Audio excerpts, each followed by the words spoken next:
जिंदगी में ज़्यादातर लोग इसलिए नाकाम नहीं होते कि वो बहुत बड़ा सोचते हैं और उसको अचीव नहीं कर पाते, बल्कि वो बहुत छोटा सोचते हैं और उसको अचीव कर लेते हैं। अब आप सोच रहे होंगे कि किसी चीज़ को अचीव करने के बाद भी इंसान ज़िंदगी में नाकाम कैसे रह जाता है।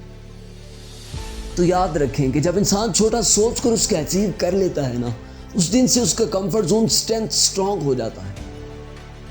और जब कोई चीज़ मजबूती पकड़ ले तो उसको तोड़कर बाहर निकलना मुश्किल ही नहीं, नामुमकिन भी हो जाता है। जब इंसान कंफर्ट जोन के अंदर स्टक होता है ना, तो उसका माइंड, उसका हार्ट, उसकी थिंकिंग, उसकी थॉट्स, उसकी आइडियोलॉजी भी उस चीज़ के अंदर कैद हो जाती है। और याद रखना कि आप तब तक किसी इंसान को नहीं बदल सकते जब उसकी थिंकिंग, जब तक उसकी थॉट्स, उसकी आइडियोलॉजी को ना बदल, तब तक उस इंसान को बदलना मुश्किल ही नहीं, नामुमकिन भी हो जाता है। कहा जाता है कि बिल गेट्स 23 की उम्र में मल्टी मिलियनर बन गए थे। मार्क ज़करबर्ग 23 की एज में मिलियनर, जेफ बेजोस 35 की एज में बिलियनर बन गए थे। आखिर क्या था इन लोगों के पास कि जिस उम्र में हमारे नौजवान मुख्तलिफ ऑफिस में जाकर धक्के खाते हैं, अपनी सीवीज देते हैं, मुख्तलिफ कंपनीज में जाकर इंटरव्यूज़ देते हैं, लेकिन फिर भी नाकाम हो जाते हैं। जिस उम्र में नौजवानों को अनएम्प्लॉयमेंट का सामना करना पड़ रहा है, उस उम्र में इन लोगों ने ऐसा क्या किया कि आज की दुनिया के नक्शे पर आस्कार हो चुके हैं, तारीख इनको लिखने पर मजबूर हो चुकी है। आखिर वजह क्या है इसके पीछे, आप जानना चाह रहे हैं। मैं यूनिवर्सिटी के दौरानिए में अपने एक सीनियर से मुलाकात करता हूँ और उसने मुझे माइंड थिंकिंग्स के हवाले से बड़ी कमाल की बात की। मैंने जब यूनिवर्सिटी के बारे में उसके साथ डिस्कशन स्टार्ट की, स्टडी के बारे में डिस्कशन कंटिन्यू जारी रही कुछ देर तक, तो उसने कहा कि हम अक्सर यूनिवर्सिटी पर तनकीद करते हैं, हम सारे का सारा कसूरवार हमेशा सामने वाली चीज़ पर दाग देते हैं, उसको कसूरवार ठहरा देते हैं, लेकिन कभी भी ये नहीं सोचते कि हमारा लेवल क्या है, हम क्या सोच रहे हैं। उसने कहा कि अगर हम जिंदगी में एक गिलास लेकर जाएंगे ना, तो हमें उस गिलास जितना ही पानी मिलेगा, लेकिन अगर हम एक बास्केट लेकर जाएंगे ना, तो हमें उस बास्केट जितना पानी मिलेगा। सारा गेम थिंकिंग का है, टोटली खेल थिंकिंग का है। आप क्या लेके जा रहे हैं, आपको क्या मिल रहा है। आप जितनी बड़ी चीज़ लेके जाएंगे, आपको इतना बड़ा मिल जाएगा। ये आप पे है। और यहीं से स्टोरी शुरू होती है बिल गेट्स की। बिल गेट्स अपने स्टूडेंट इरा में, अपनी तालिब इल्मी के दौरानिए में टीचर्स के कहने पर एक ऐसे सॉफ्टवेयर को डेवलप कर देता है जिस सॉफ्टवेयर की मदद से मुख्तलिफ तालिब इल्म्स को अलग अलग क्लासेस में डिवाइड किया जा सकता था। कहा जाता है कि बिल गेट्स ने माइक्रोसॉफ्ट कंपनी के अंदर अपने मुलाजमीन के लाइसेंस को मेमोराइज कर लिया था। What a thinking style. एक बंदे का माइंड लेवल चेक करिए। और बिल गेट्स एक इंटरव्यू के दौरानिए में एक रिपोर्टर के सामने एक सवाल का सामना करते हैं। रिपोर्टर सवाल करता है जो दुनिया का हर एक इंसान करना चाह रहा है कि बिल गेट्स दुनिया का अमीर तरीन इंसान कैसे बना। वो कौन सी ऐसी चीज़ें थी जिनको अपनाने के बाद इंसान अमीर बन सकता है। बिल गेट्स ने जब रिपोर्टर का ये सवाल सुना ना, तो उसने अपनी जेब से चेक निकाला, चेक पर साइन किया, रिपोर्टर के हाथ में दे दिया, कहा अपनी मर्जी के मुताबिक जितनी अमाउंट चाहो लिखकर इसको कैश करवा सकते हो। प्रोग्राम लाइव चल रहा था। बिल गेट्स ने कहा ये प्रैंक नहीं है और ना ही मजाक है, ना ही मैं फन के लिए ये काम कर रहा हूँ, सीरियसली मैटर। अगर ये काम कर ले तो जितनी चाहे कैश निकलवा सकता है। रिपोर्टर ने कुछ देर सोचने के बाद इनकार किया। उसने कहा मेरी कामयाबी का राज यही है कि तुमने अपॉर्चुनिटी को मिस कर दिया। मैं ज़िंदगी में कभी अपॉर्चुनिटी को मिस नहीं करता। That's a style of thinking. यही वजह है कि बड़े इंसानों की सोच भी बड़ी होती है।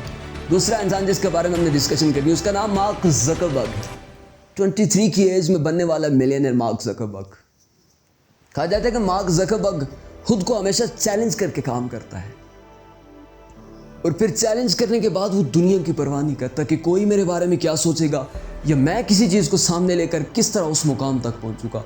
बस जो उसने चैलेंज कर दिया, उस चैलेंज को अचीव करना उसकी ज़िंदगी का मकसद बन जाता है। और अगर मार्क ज़करबर्ग की ताकत का अंदाज़ा लगाए, उसकी अथॉरिटी, उसकी पावर का अंदाज़ा लगाए, जो तो कहा जाता है कि दुनिया में मौजूद 25 कंट्रीज़ के अंदर बैठे हुए प्रेसिडेंट, प्राइम मिनिस्टर्स के पास जितनी अथॉरिटी है, उतनी ताकत, उतनी पावर इस अकेले एक शख्स के पास। सोचें, एक नौजवान इंसान जिसके पास इतनी कम उम्र में इतनी बड़ी ताकत, that's a game of mind, that's a game of thinking. Mark Zuckerberg ने अपनी तालिब इल्मी की दौर में ज़क नेट के नाम से एक एप्लीकेशन डेवलप की थी, जिसकी मदद से मैसेजेस को एक दूसरे तक फॉरवर्ड किया जा सकता था।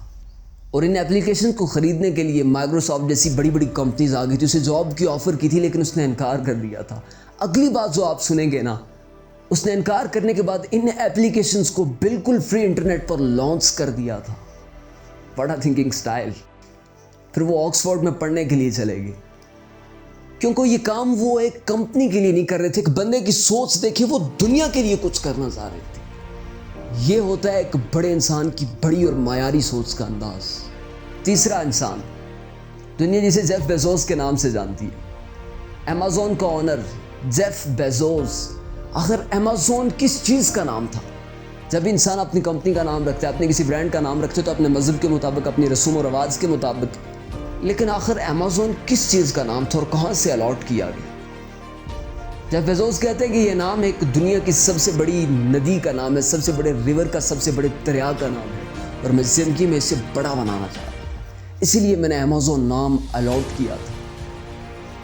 एक बंदे की सोच की गहराई देखिए कि बड़ा बनने से पहले उसने बड़ा सोचा था, इसीलिए वो आज बड़ा बन गया है।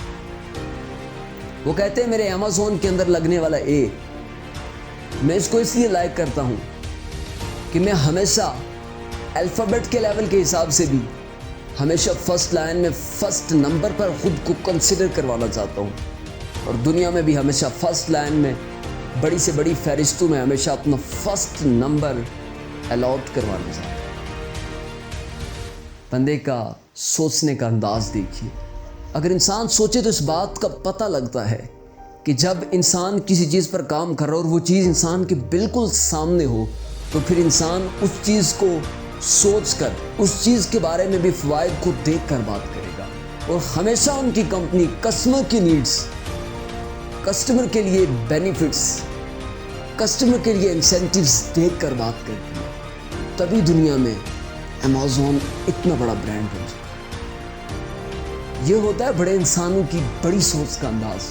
जिस दिन आपने बड़ा सोचा, उस दिन से आपका मायार, आपका अंदाज, आपकी गुफ्तार, आपके किरदार और सबसे बढ़कर आपका मुस्तकबिल बदल जाएगा। फिर आप खुद नहीं बदलेंगे, आपके बदलने से इस दुनिया में भी कुछ ना कुछ इम्पैक्ट ज़रूर पड़ेगा, कुछ ना कुछ ज़रूर बदल जाएंगे। Change your mind, change your thought, change your thinking, and then after that आप देखेंगे कि आपकी वजह से कई लोग बदल चुके हैं।